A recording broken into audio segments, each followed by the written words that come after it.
Hi, I'm Deb Crowe, and I want to welcome you to Season 3 of Imperfect, the Heart-Centered Leadership Podcast.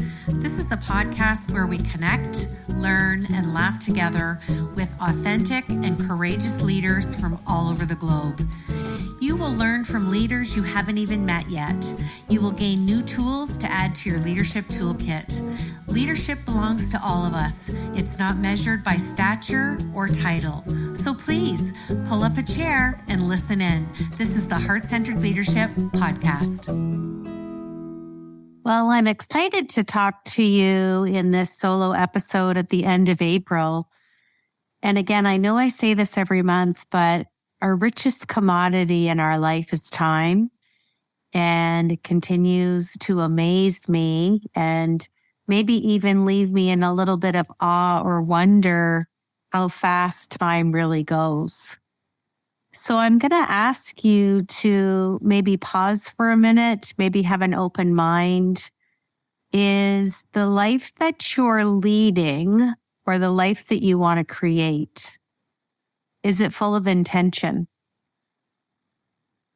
Or are you kind of succumbed with an online schedule that has white space, which is time for you, or it doesn't have white space? These are all the things that I want to talk about on this solo podcast for April, because here we are at the end of April. And I can tell you wholeheartedly, this has been a month full of intention for me. I have watched my daughter get voted in as student council president at King's College here in our city of London, Ontario, Canada, which is super exciting. I can also tell you with excitement that she is a heart-centered leader and has been for a long time.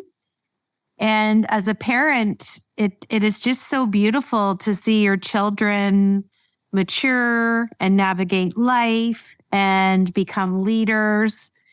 And it's the old adage, I remember my dad and my Irish Nana saying, you treat everybody the same. And I've seen quotes and different memes, do you have the same conversation with the maid or the janitor that you do with the CEO? Of course you do. People are people, and we are not limited or our titles or our stature. And it makes me think that, how do we make our time intentional? How do we have that balance? And everybody knows I don't like that word because I think it's an intangible reality. But how do we have that integration of accepting a world that continues to be heavy, to keep a positivity in the forefront of our thoughts, to look at who our circle is now? Is it large? Is it small? Is it remote? Is it hybrid? Do we keep our life private, or do we open our hearts and start sharing more, which I'm certainly seeing this month on social media? And it shows such a beautiful alignment of who we are as human beings and people sharing really personal things. And I think when we're intentional, that our behavior, our intentions, they're just pure, they're real, they're honest, they're raw. And when you land in that space, does it allow you to live in that present moment that I talk about? Does it give you focus? I think that integration or equation of life as a whole is the sweet spot for our soul. I think it's the sweet spot for having peace. And what if we were all capable of landing in that place? Would you worry less? Would you choose joy? Would you have more energy? Would you integrate self-care for the first time or consistently and intentionally in your schedule? All of these things stop us in our tracks to make us think. So I know the world is heavy, but I'm going to talk about all the goodness of April and some of the things that I'm seeing I have clients that are thriving in their life. I have clients that are thriving and opening up the emotional and cognitive bandwidth on their leadership. I have asked a colleague of mine who is like a father to me to write the foreword of my book. I'm working through the last little bits of revisional edits on my book. And I've said it before, hardest project that I have ever done in my life. And it has stretched me in every direction, on every level. And I remember my mentor saying, there will never be comfort in growing. And if we're not uncomfortable, we're not growing. And I always want to be the reason to put a smile on someone's face. I will always act my brand. I am a heart-centered leader on this podcast, off this podcast. And last week, I participated in a really cool exercise that I'm going to challenge all of you to do as my listeners. It will be humbling for you. It will stop you in your tracks. It might reset your positive mindset. It may open the bandwidth at looking at who you are as a heart-centered leader from the inside out. And I think it's also going to help you realize, are you really doing what you want to love, or are you doing more of what you really want to love? So I'm going to ask you to grab a pen or a pencil or one of your kids' markers. You can pause me if you want. I want you to grab a blank piece of paper. And here's your activity. Here's your homework. Here's your call to action. I want you to get in a space in your mind of who you are as a heart-centered leader. And I'm going to challenge you to list 100 attributes. Yes, you heard that right. 100 of everything about yourself that makes you a heart-centered leader. I was in a group with some amazing, courageous, phenomenal entrepreneurs. And we were asked to do this, and most people felt withdrawn. They went silent, and I went rogue. I grabbed a new piece of paper, and I think I got to about 67 attributes. And then I dug deeper, and then I got to 84, and then I dug deeper, and I got to 93, and then I smiled and leaned into myself, and I got to 100. Who has ever done this? I would love to know. How did you find this exercise? And it's just one of the things that I wanted to share with you that I did this month to get courageous, to get uncomfortable, and to kind of do what I call a self-inward audit of who I am as Deb Crowe. What am I bringing to the podcast? What am I bringing, putting my book out in the world? What am I bringing to my coaching practice? What problem of it am I solving out there?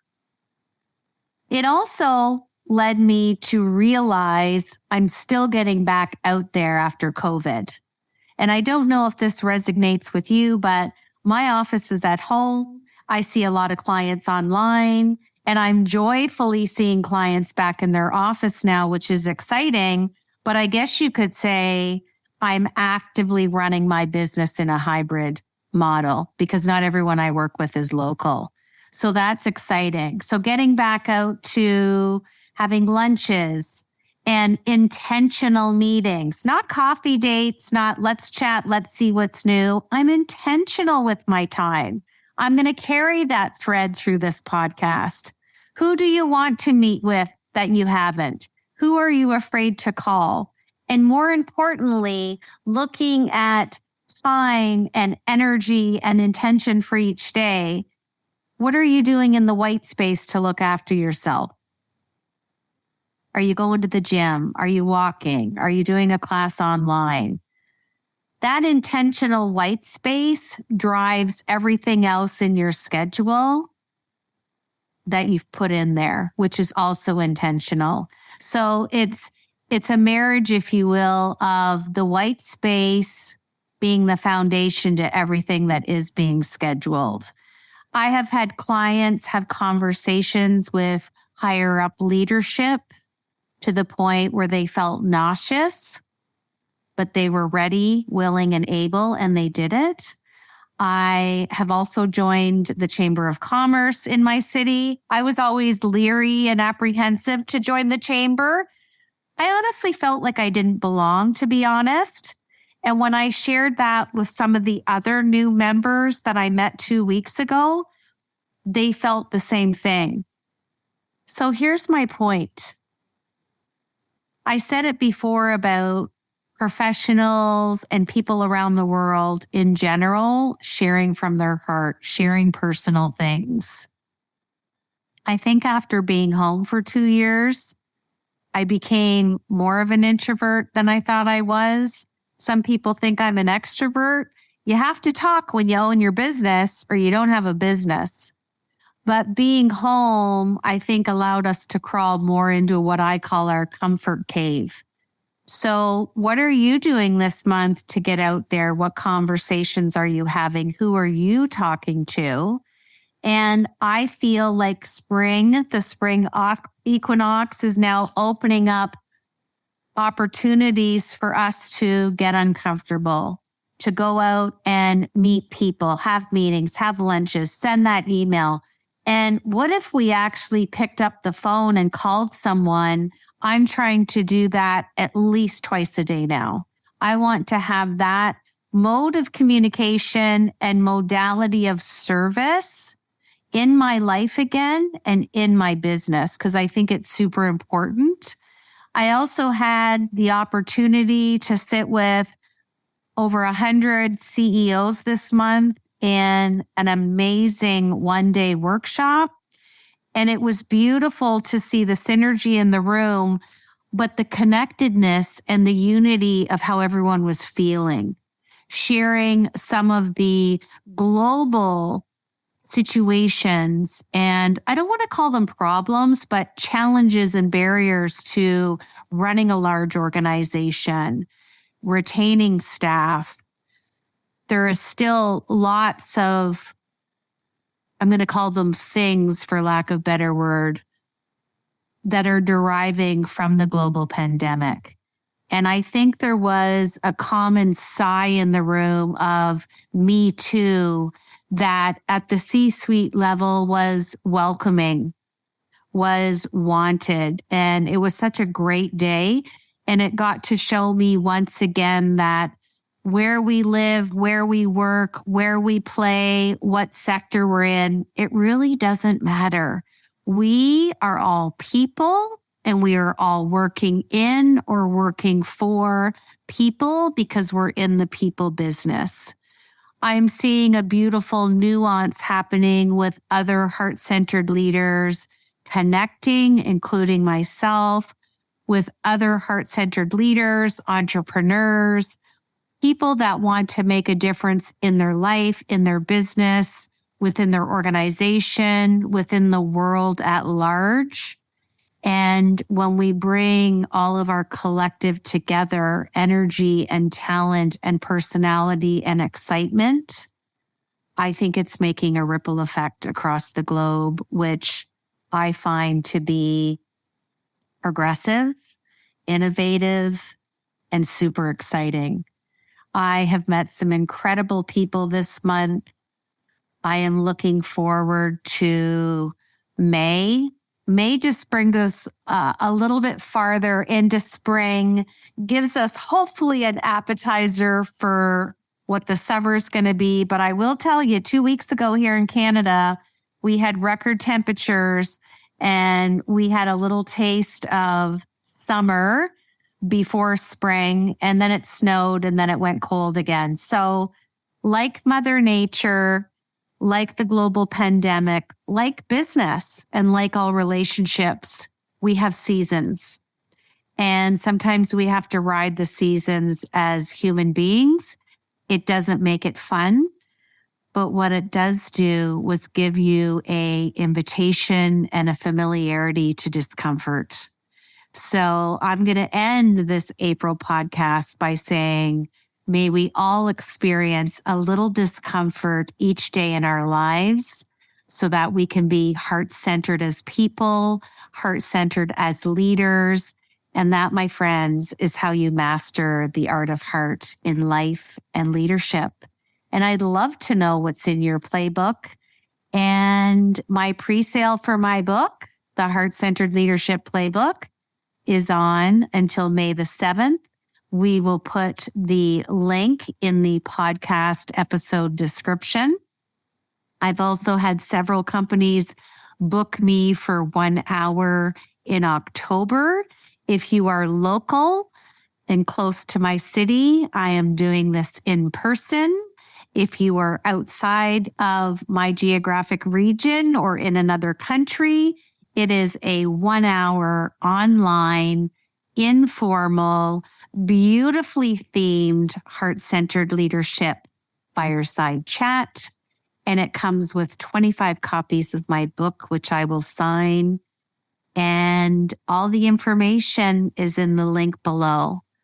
So I hope I leave you at the end of this podcast thinking about your 100 attributes that make you that beautiful heart-centered leader. I hope you're being intentional. I hope you're being kind. I hope you love and are developing a relationship with being uncomfortable. And I will see you on the other side in May. Thanks for tuning in, and I hope you have an amazing day. Thanks for joining me today on Imperfect, the Heart-Centered Leadership Podcast.